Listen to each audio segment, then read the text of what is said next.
Good morning, students. Let's start the new session of learning. Since you are going to have online test, so this video is made for revision video. Okay? तो हमारा जो पहला chapter था वो था accounting for partnership firm और fundamentals. Okay, what is partnership? तो सबसे पहले मैंने क्या कहा था, ये डेफिनेशन है जो कि आपको याद करना है. आपको ये भी याद करना है कि partnership is defined by Indian partnership act 1932 और सेक्शन 4. ये आपको पूरा का पूरा मेमोराइज करना है. अभी मैं पढ़ती हूँ. Partnership is the relation between persons who have agreed to share the profits of a business carried on by all or any one of them acting for all. मतलब पार्टनरशिप क्या है? दो लोगों के बीच का रिलेशन है जो जिनने एग्रीड किया है कि वो प्रॉफिट एंड लॉस दोनों शेयर करेंगे इन एग्रीड रेशियो. और ये भी है कि उन लोगों में से कोई एक पर्सन क्या करेगा, पूरा का पूरा बिजनेस ये करेगा, कैरी करेगा, और या फिर सारे मिलकर के भी अपना बिजनेस कैरी कर सकते हैं. अभी यहाँ पे हमने क्या पढ़ा था, difference between firm and partner. मतलब पार्टनर और फर्म में क्या डिफरेंस है. ठीक है, हर एक यहाँ पे मान लो 3 पार्टनर्स है, ए, बी एंड सी. अगर हम लोग तीनों की बात करेंगे, तीनों के बारे में बात करना है एक साथ, तो हम लोग क्या बोलेंगे उसको, फर्म. बट हमें इंडिविजुअली अलग अलग लोगों के बारे में बात करना है तो हम उसे क्या बोलेंगे, पार्टनर. नेक्स्ट हम देखते हैं एसेंशियल फीचर्स और कैरेक्टरिस्टिक्स ऑफ पार्टनरशिप. मतलब कैरेक्टरिस्टिक्स या फिर फीचर्स क्या है पार्टनरशिप के. पहला है कि 2 और मोर पर्सन्स. पार्टनरशिप में क्या होना चाहिए, 2 या फिर 2 से ज़्यादा पर्सन्स होने चाहिए. यहाँ पे लिखा है 2 मिनिमम एंड मैक्सिमम 50. ओके, इसमें और एक दो चार बातें ज़रूरी है जो कि आपको जाननी चाहिए. एक्सेप्ट मतलब माइनर पार्टनर नहीं बन सकता. Person of unsound mind. Unsound mind मतलब जो कि मेंटल हेल्थ उनका सही नहीं है, वो पार्टनर नहीं बन सकते हैं. Person disqualified by the any law. मतलब जिसको लॉ मतलब कानून ने कह रखा है कि ये पर्सन क्रिमिनल नेचर का है, तो वो भी क्या पार्टनर नहीं बन सकता है. अब एग्रीमेंट की बात करें तो पार्टनरशिप के लिए एग्रीमेंट होना बहुत ज़रूरी है. ये ओरल हो सकता है या फिर रिटर्न भी हो सकता है. Okay, third is lawful business. Lawful business मतलब अगर आप पार्टनरशिप एक्ट पार्टनर्स बनाए हैं, पार्टनरशिप एक्ट में एंटर किए हैं, तो आप ऐसा नहीं है कि कोई भी चलो बैंक रॉबरी का बिजनेस स्टार्ट करते हैं. मतलब आपको ऐसा बिजनेस स्टार्ट करना है कि जो कि लॉफुल होना चाहिए. Okay, then next is profit sharing. आप आपस में अपना प्रॉफिट एंड लॉस दोनों शेयर करोगे. Then business can be carried on by all or any of the persons acting for all. Business या तो सारे कैरी कर सकते हैं एक साथ, या फिर कोई एक पर्सन पूरा का पूरा बिजनेस कैरी कर सकता है on the behalf of others. Okay, आगे हम देखते हैं राइट्स ऑफ पार्टनर. क्या क्या पार्टनर्स के राइट होते हैं, मतलब अधिकार क्या क्या मिले हुए हैं उनको. To share profits in agreed ratio. पहला अधिकार है कि जो भी उनके बीच में एग्रीड रेशियो है, उसी सेम रेशियो में वो लोग क्या करेंगे, अपना प्रॉफिट्स को शेयर करेंगे. दूसरा है to take part in the conduct of business. मतलब जो भी बिजनेस वो लोग कैरी करते हैं उसमें सबको पार्टिसिपेट करना है. Right to inspect the books of accounts. मतलब सारे पार्टनर के पास अधिकार है कि वो बुक्स ऑफ अकाउंट्स को देख सकते हैं, उनको गो थ्रू कर सकते हैं. Each and every partner has the right to go through the books of accounts. Right to be consulted. मतलब सारे पार्टनर के पास अधिकार है कि कोई भी डिसीजन लेने से पहले उनको कंसल्ट किया जाए. Right to retire from the firm. सारे पार्टनर्स के पास अधिकार है कि वो जब चाहे फर्म को छोड़ सकते हैं, मतलब रिटायर कर सकते हैं. To disallow admission of new partner. This is the most important right given to any partner, that is right to disallow admission of new partner. इसमें मैंने एग्जाम्पल कहा था, मान लो एक फर्म है, इसमें 40 पार्टनर्स है और एक न्यू पार्टनर वहाँ पे एडमिशन लेना चाहता है, तो 39 पार्टनर बोलते हैं यस, इस न्यू पार्टनर को एडमिशन दे दिया जाए. बट एक पार्टनर कहता है कि नो, इसको एडमिशन नहीं मिलना चाहिए. ओके, तो आखिर में क्या डिसीजन होगा, नो, कि नहीं, इस पार्टनर को एडमिशन नहीं मिलना जाए. But the moral of the story is कि अगर कोई एक पार्टनर भी किसी चीज के लिए ऑब्जेक्ट करता है तो वो काम नहीं हो सकता है। ओके मतलब वो एडमिशन ऑफ न्यू पार्टनर, हम कोई एक पार्टनर भी अगर डिसअलाउ कर रहा है तो उस पर्सन को इन फर्म में एडमिशन नहीं मिलेगा। ओके आगे देखते हैं पार्टनरशिप डीड। पार्टनरशिप डीड क्या होता है? It is a legal document signed by all the partners. देखिए पार्टनरशिप बिजनेस कैसे कैरी होगा उसके लिए सारा टर्म्स एंड कंडीशंस डिसाइड किया जाता है, और ये कहाँ होता है? एक लीगल डॉक्यूमेंट में रहता है जिसको वे सारे कम टर्म्स एंड कंडीशंस लिखे रहते हैं और सारे पार्टनर्स को साइन करते हैं। इसी को हम लोग क्या बोलते हैं? Partnership deed. ठीक है, तो अभी ये पार्टनरशिप डीड क्या है? एक टाइप का एग्रीमेंट है, और एग्रीमेंट दोनों तरीके से हो सकता है, रिटन भी एंड ओरल भी।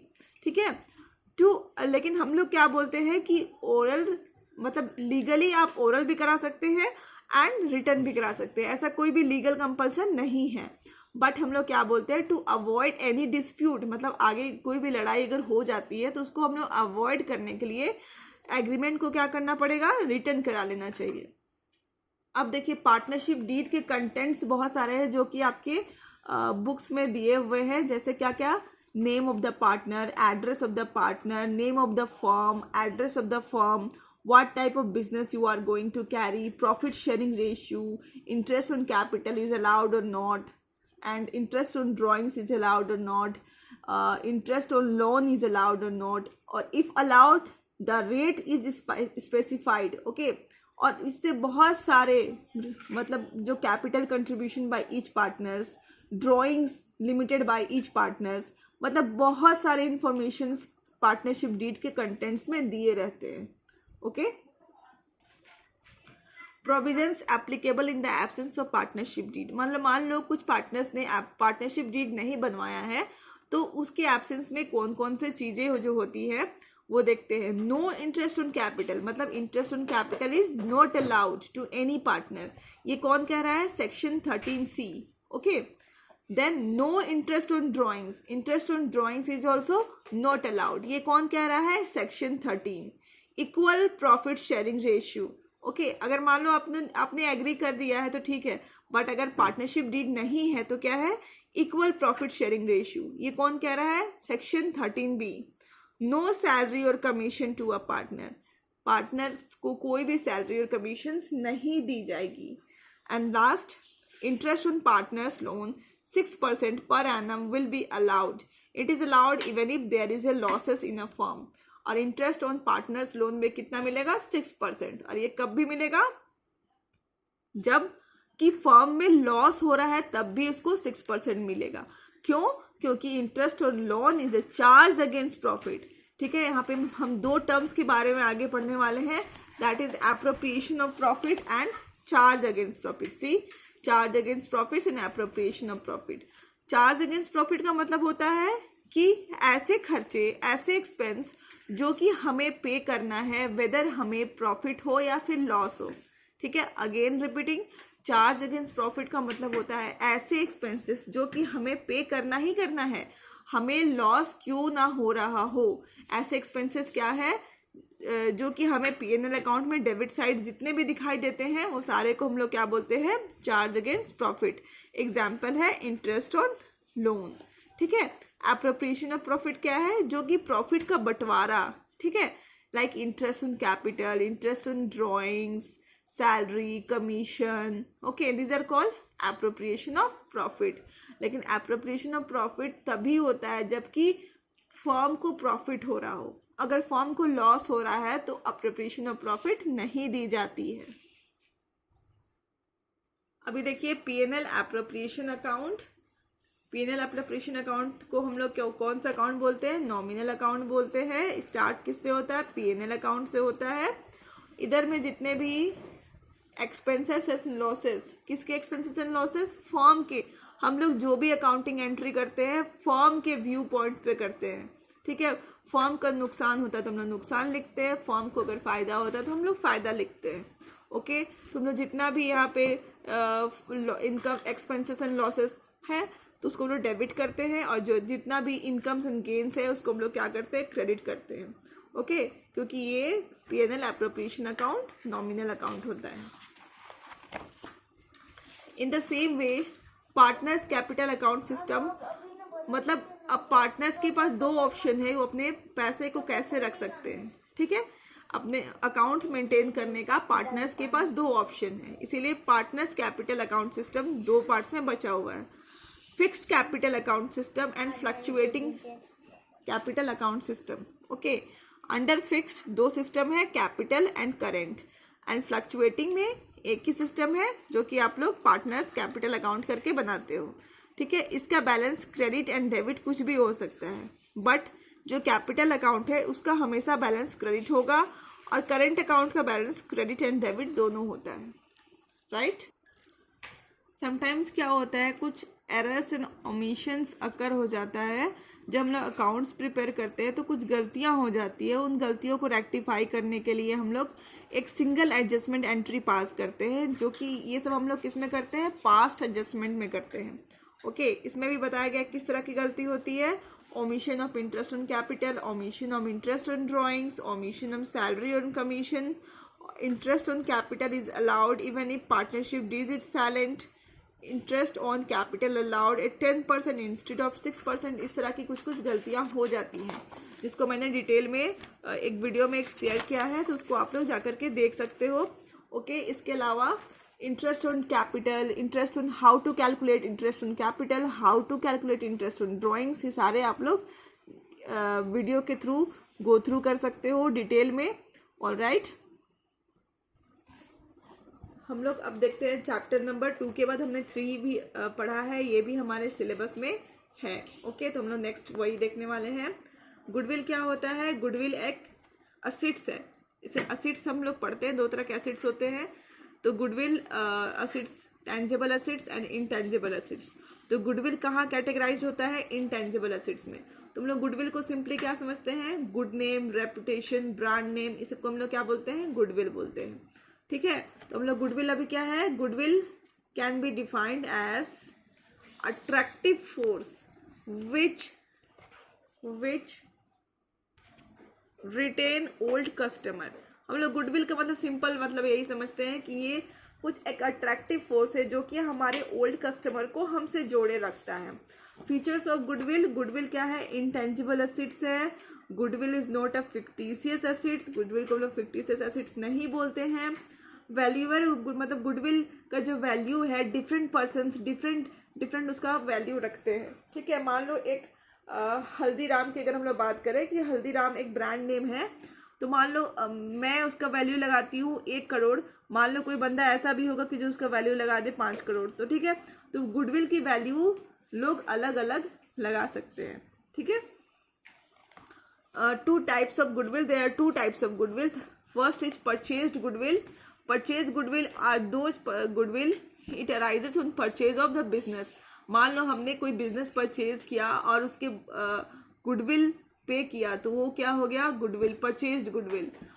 सेकंड है self generated goodwill. Self generated goodwill are those goodwill which is not purchase goodwill. Means मतलब आपने खुद से कोई बिजनेस खड़ा किया और उसका एक गुडविल बनाया 10 साल तक स्ट्रगल करने के बाद, तो उसको हम लोग क्या बोलते हैं, self generated goodwill. Okay,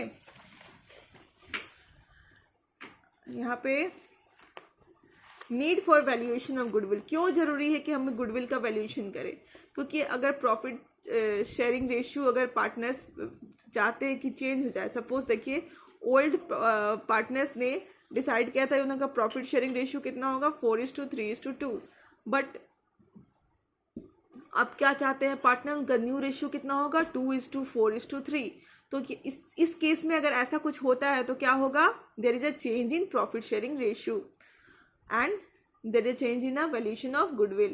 Okay, then admission of new partner, कोई न्यू पार्टनर जैसे ABC 3 पार्टनर है, D भी एडमिशन लेना चाहता है, तब क्या होगा, वैल्यूएशन ऑफ गुडविल होने की करने की जरूरत है। रिटायरमेंट और डेथ ऑफ द पार्टनर, किसी पार्टनर की रिटायरमेंट हो जाती है, डेथ हो जाती है, तब भी क्या होता है, गुडविल को वैल्यूड किया जाता है। When firm is sold to another firm, एक फर्म को दूसरे फर्म के से बेचना है तो भी क्या होता है, वैल्यूएशन ऑफ गुडविल होता है।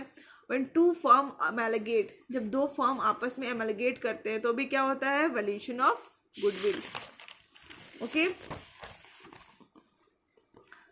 जब फॉर्म को कंपनी में चेंज करना होता है तो भी गुडविल का वैल्यूएशन होता है। Then our next topic is factors affecting value of goodwill. ठीक है, जैसे कुछ कुछ फैक्टर्स जो गुडविल का वैल्यू को अफेक्ट करते हैं वो क्या है।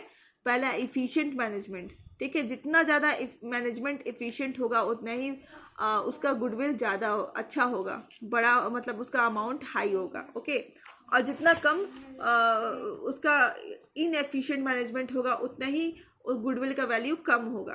Then favourable location. मान लो यहाँ पे मैंने ये एग्जांपल दिया था कि Punjab sweet house main road में है और रामू हलवाई किसी गली मोहल्ले में है। ठीक है, तो किसकी गुडविल ज़्यादा होगी, इसकी, क्योंकि ये एक अच्छा लोकेशन पे है। Okay, longer establishment of business. मान लो किसी बिजनेस का इस्टेब्लिश हुए 10 साल हुआ है तो उसका गुडविल ज़्यादा होगा, ना कि किसी बिजनेस का इस्टेब्लिश्ड 1 साल हुआ है उसका goodwill. Okay, quality of A product. अगर प्रोडक्ट की क्वालिटी बहुत अच्छी है तो उसका गुडविल भी मार्केट में बहुत अच्छा होगा। ठीक है, और in case of inferior quality there will be a less goodwill. Market situation.